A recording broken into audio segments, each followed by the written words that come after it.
यसुदे यसुदे। सबको जय मसीह की। स्वागत है आपका प्रोग्राम गवाह यीशु में। जिस तरह बाइबल में लिखा है कि तुमने मुझे नहीं चुना, मैंने तुम्हें चुना और ठहराया कि तुम फल लेकर आओ। तो इसी तरह से हम आपको आज एक ऐसे परमेश्वर के दास के साथ, एक ऐसे गवाह के साथ मिलवाएंगे जिनको परमेश्वर ने अपनी महिमा के लिए चुना और आज वो परमेश्वर का काम पूरे जोरों शोरों के साथ कर रहे हैं। तो आइए हम मिलेंगे परमेश्वर के दास पास्टर रॉबर्ट विलियम जी के साथ। जय मसीह की पास्टर जी। जय मसीह की। पास्टर जी, स्वागत है आपका प्रोग्राम गवाह यीशु में। हम धन्यवाद करते हैं आप हमारे बीच में आए।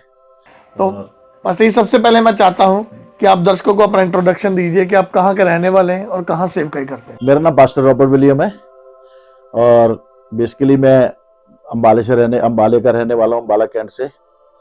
और पिछले 30-32 साल से मैं चंडीगढ़ के अंदर मौली जगरा कॉम्प्लेक्स में परमेश्वर की सेवा कर रहा हूँ और परमेश्वर ने मुझे इतने सालों से अभी तक संभाल के रखा है, इसके लिए मैं परमेश्वर का धन्यवाद करता हूँ।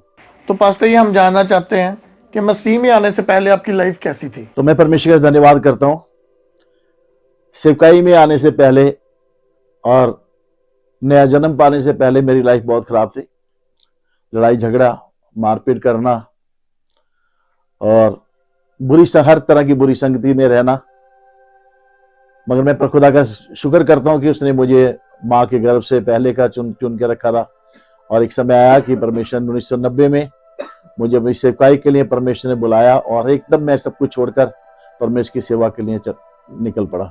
तो पास्टर जी, हम जानना चाहते हैं, जैसे आपने बताया कि आपका जीवन मसीह में आने से पहले पाप में था, तो कैसे आपने परमेश्वर के बारे में कैसे जाना आपने? हाँ, परमेश्वर के बारे में हम एक्चुअली क्या है, हम बचपन से क्रिश्चियन है, हमारे दादे परदादे सब क्रिश्चियन फैमिली में थे और परमेश्वर को जानते भी थे, परमेश्वर के वचन को भी जानते थे।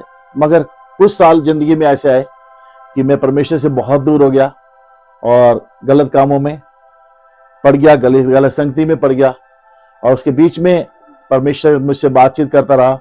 और एक समय ऐसा आया कि हमारे पास्टर अभी जिस समय केरला में पास्टर जॉन राजन, तो उन्होंने मुझे आके बोला कि परमेश्वर आपसे सेवकाई लेना चाहता है। तो मैंने उसी टाइम अपनी सेवकाई के लिए प्रार्थना की और परमेश्वर ने उसी दिन मेरे से बात की और पवित्र आत्मा ने बात की। उसी दिन मैं सब कुछ छोड़कर परमेश्वर की सेवकाई के लिए निकल गया। तो पास्टर जी, जिस तरह हम देखते हैं कि जब एक पर्सन मसीह में आता है, खास करके जब वो सेवकाई में उतरता है, तो कई बार क्या होता है, कोई दुख परेशानी या प्रॉब्लम उसकी लाइफ में आते हैं, तो कुछ लोग होते हैं वो क्विट कर जाते हैं। तो क्या आपकी लाइफ में कभी ऐसा कोई पल आया हो? सबसे बड़ी मेरी प्रॉब्लम आई, जैसे प्रभु यीशु मसीह ने बोला अपनी पवित्र शास्त्र बाइबल में कि मनुष्य के बैरी उसके घर के लोग। जब मैं सेवकाई में आने से पहले सब कुछ ठीक था और जब मैं सेवकाई में आया, सेवकाई में आने के बाद एकदम मेरे घर से ही, मेरी फैमिली से मेरा विरोध करने लगे, क्योंकि मैंने अपने काम छोड़ दिया, जॉब छोड़ दी और मैं परमेश्वर की सेवकाई के लिए निकल पड़ा।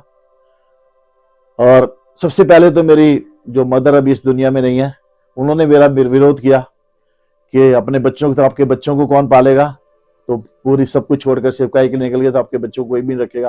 और इसी प्रकार मुझे एक बार घर से निकाल दिया और कई बार मैंने परेशानियों में, दुखों में, जिस टाइम में सेवकाई में 1990 में बहुत ही ज्यादा परेशानी का टाइम था। उस टाइम आसान सेवकाई नहीं थी। तो जब मैं प्रभु में सेवकाई में आने के बाद मेरी मदर ने मुझे घर से निकाल दिया और फिर मेरे एक बड़े भाई साहब थे, अभी वो भी इस दुनिया में नहीं है, उनके घर गया। उन्होंने देखा कि ये बेला बंदा अपने बच्चों को लेके मेरे पास आ गया, तो उन्होंने अपना सामान उठाया। जहां से मैं आया था, मैं अपने मदर के घर से आया था, तो वहां पे वो लोग चले गए और हमारे को उस टाइम खाने के लिए घर में एक चाय पत्ती भी नहीं थी कि हम नमक डाल के चाय बनाकर भी पी लें। और मैं परमेश्वर का शुक्र करता हूँ, मेरी बेटी इस समय, एक बेटी रेबेका ऑस्ट्रेलिया में है, वो बिल्कुल छोटी थी, गोद में थी हमारे। तो वो भूख से बड़ी परेशान हो रही थी, भूख से रो रही थी।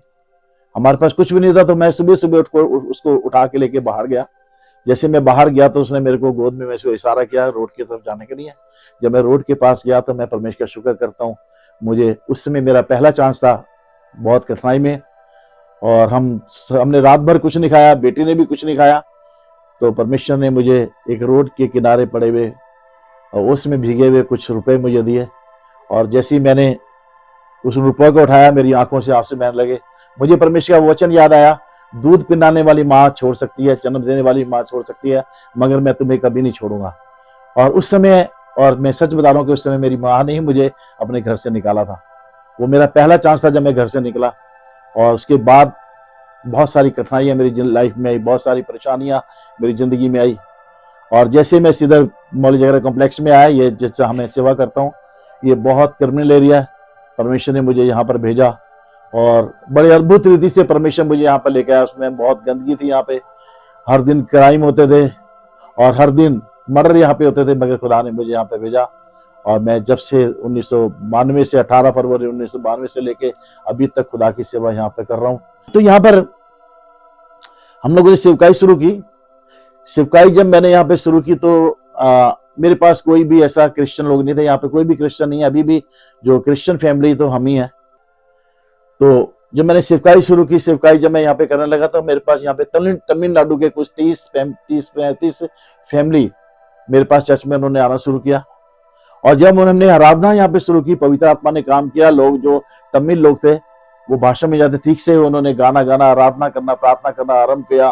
तो हम ढोलक वगैरह भी लेके आए, तो हम ढोलक वगैरह बजाने लगे। यहाँ पे लोगों को बहुत प्रॉब्लम हुई और लोगों ने हमारा कई बार चर्च बंद कराने की कोशिश की। और एक बार हम किसी गॉटी मीटिंग से आ रहे थे, मैं और मेरी वाइफ, तो हमारे बच्चे छोटे थे, तो हमने अपने घर के आगे भीड़ देखी, कम से कम 150-200 लोग यहाँ पे खड़े थे। और जैसे ही मुझे कुछ पता नहीं था वो क्यों खड़े यहाँ पे, और फिर उन्होंने मुझे बीच में घेर के उन्होंने बोला कि आप यहाँ पे ये नहीं कर, सेवा नहीं कर सकते, आप इसको बंद करना पड़ेगा। और पवित्र आत्मा ने मुझे मदद की और मैंने उनको बोला, समझाया, और परमेश्वर के अनुग्रह से वो मान गए। और आज तक मैं यहाँ पे सेवा कर रहा हूँ।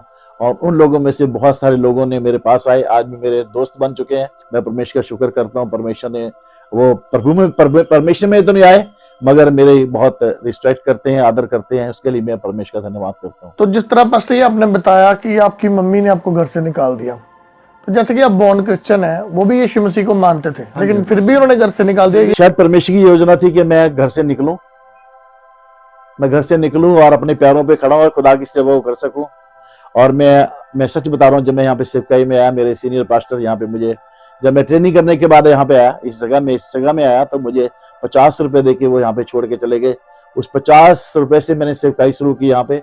और कई बार बच्चों को ब्रेड खिलाकर, कई बार बच्चों को बिस्किट खिलाकर हमने सुला दिया, और हम दोनों हस्बैंड वाइफ भूखे सोए। कई बार ऐसा मेरी लाइफ में हुआ। और आज परमेश्वर ने मुझे बहुत आशीष दी है, मैं खुदा का शुक्र करता हूँ। और परमेश्वर ने मुझे हर तरह से आशीष से भरपूर किया है। एक मेरी बेटी आज ऑस्ट्रेलिया में है, एक बेटी जाने के लिए तैयार है, और बेटा मेरा प्राइवेट जॉब करता है। उसके लिए मैं सभी के लिए बातों के लिए परमेश्वर का धन्यवाद करता हूँ। तो पास्टर जी, जिस तरह हम देखते हैं कि आपने बताया कि जहाँ पर आप सेवकाई कर रहे हैं काफ़ी खतरनाक एरिया है, क्रिमिनल एरिया है, तो हम जानना चाहते हैं कि जब से खुदा ने आपको इधर भेजा, तो आपके आने के बाद इस एरिया में कोई फर्क आया? बहुत ज्यादा फर्क आया। तो एक्चुअली क्या है, हम खुदा के लोग हैं, हम डरते भी नहीं, अभी भी नहीं डरते। तो कई बार ऐसा विरोध हुआ, तो मुझे बहुत पुरानी, मेरे पास कम से कम 40-45 साल पहले एक हॉकी मेरे पास पड़ी थी, मैं हमेशा यहाँ रखता था। तो जब भी कोई ऐसी बात होती तो मैं हॉकी लेके बाहर निकलता था। मैं खुदा का शुक्र करता हूँ, खुदा ने किसी को मेरे सामने खड़े होने नहीं दिया, और परमेश्वर ने मुझे संभाल के रखा। और आज जिस एरिया में मैं सेवा करता हूँ, मेरा बहुत आदर है, रिस्पेक्ट है। जो यहाँ के जो राजनीतिक लोग हैं, पॉलिटिशियन हैं, और भी यहाँ के जो बिजनेसमैन हैं, यहाँ के जो भी लोग हैं, मेरा बहुत रिस्पेक्ट करते हैं। यहाँ के डॉक्टर सब मेरा रिस्पेक्ट करते हैं। मैं उसके लिए परमेश्वर का बहुत बहुत आभारी हूँ। परमेश्वर ने मुझे यहाँ पे लेके आया। और खाली हमने चर्च की सेवकाई नहीं की, हमारी और भी यहाँ पे सेवकाई है। एक हम Ebenezer hospital patient prayer and care ministry चलाते हैं। वो hospital prayer and care ministry ये है कि हम किसी भी पेशेंट को, जो जरूरतमंद पेशेंट है, उसको हॉस्पिटल ले जाना, उनको डॉक्टर को दिखाना, अगर उनके पास मेडिसिन नहीं है उनको मेडिसिन प्रोवाइड कराना, और अगर किसी का कोई भी नहीं है, तो अगर वो हॉस्पिटल में एडमिट है तो रात को उनके पास रुकना, उनकी सेवा करनी। जैसे मत्ती की इंजील उसका 25 अध्याय उसका 33, 34, 35, 36 वाक्य में लिखा है कि जब मैं भूखा था मुझे खाना खिलाया, जब मैं प्यासा था मुझे पानी पिलाया, और जब मैं नंगा था मुझे कपड़े पहनाए, और जब मैं बीमार था मेरी देखभाल की। तो उस वचन को पूरा करने की कोशिश कर रहे हैं। और ये जो hospital patient pair and care ministry है, तभी से, जब से हम यहाँ पे आए हैं, क्योंकि यहाँ पे बहुत गरीब लोग थे उस टाइम, तो तभी से हम गरीब लोगों को हॉस्पिटल लेके जाना, उनकी देख रेख करनी, और जितना भी हमारे से सेवकाई होती थी वो हम उस सेवकाई को कर रहे हैं। और खुदा ने हमारी उस सेवकाई को बढ़ाया। इसके लिए मैं परमेश्वर का शुक्र करता हूँ। और इस जगह में रहते हुए पूरी इंडिया में, पूरे हिंदुस्तान के अंदर जो भी पेशेंट है, जहां भी मुझे पता लगता है, और वहां हम पेशेंट की हेल्प करते हैं। जो बीमार लोग हैं उनकी हेल्प करते हैं। अगर कोई बच्चा है, किसी की फीस देनी है, उसकी हेल्प करते हैं। और बुजुर्गों की हेल्प करते हैं। और सर्दी में, गर्मी में यूनिफॉर्म बच्चों को, और सर्दी के कपड़े, गर्मी के कपड़े, जिस प्रकार से खुदा हमें देता है उसी प्रकार हम ये सेवकाई को कर रहे हैं। पास्टर जी, जिस तरह हम देखते हैं कि जो क्रिश्चियनिटी है वो बहुत तेजी से बढ़ रही है, और कुछ लोग इसके दौरान ये बोलते हैं कि ये जो क्रिश्चियन लोग हैं ये पैसे दे के धर्म परिवर्तन करते हैं। तो आपने अपनी सेवकाई में कभी ऐसा देखा हो, अपनी लाइफ में कभी ऐसा देखा हो कि किसी का पैसे दे के धर्म परिवर्तन किया? नहीं, ऐसा तो नहीं देखा गया। हाँ, ऐसा है कि जब मैं यहाँ पे एक बार यहाँ पे आया तो एक डॉक्टर थे, तो डॉक्टर ने मुझे बोला कि मैंने कुछ ब्लैंकेट देने हैं। तो लोगों को, मुझे भी इतना पता नहीं, एक्सपीरियंस नहीं था। तो हम डॉक्टर साहब आए तो डॉक्टर को अपनी वो गाड़ी में ब्लैंकेट लेके आया। तो कुछ लोगों को, जो गरीब लोग थे, मैं उनको साथ ले जाके ब्लैंकेट दिए। तो उसके बारे में थोड़ा सा विरोध हुआ। तो फिर मैंने लोगों को समझाया कि ऐसी ऐसी बात है कि लोग हमें देते हैं और हम उनको ले जाके, जो भी लोग हैं उनको जरूरतमंद को देते हैं, ना कि उनको चर्च में बुलाने के लिए और ना कि हम उनको धर्म परिवर्तन के लिए।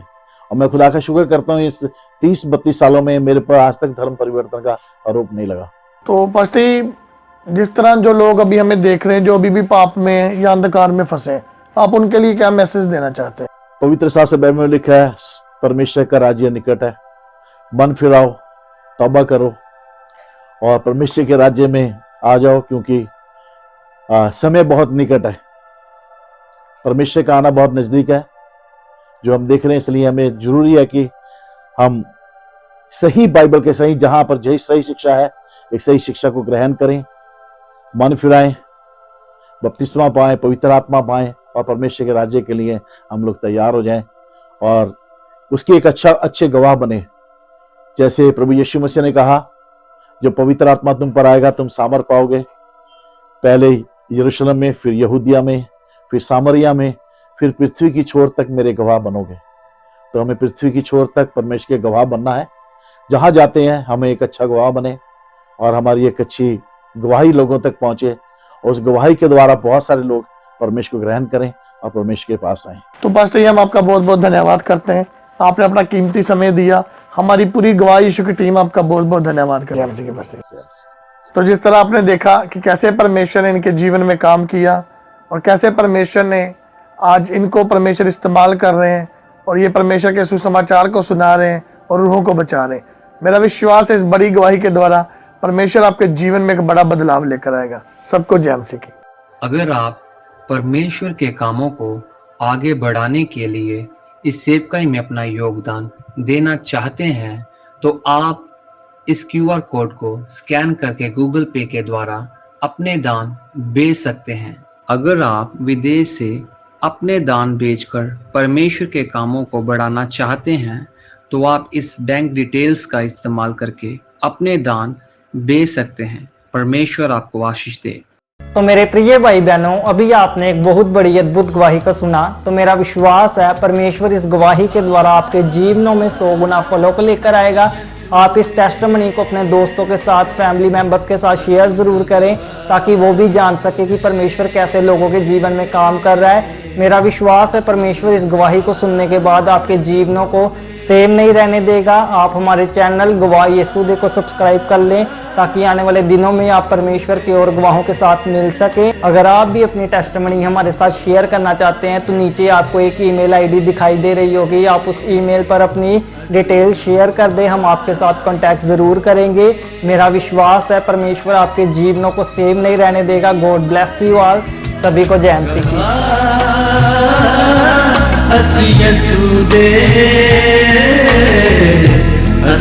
गवाह यीशु दे।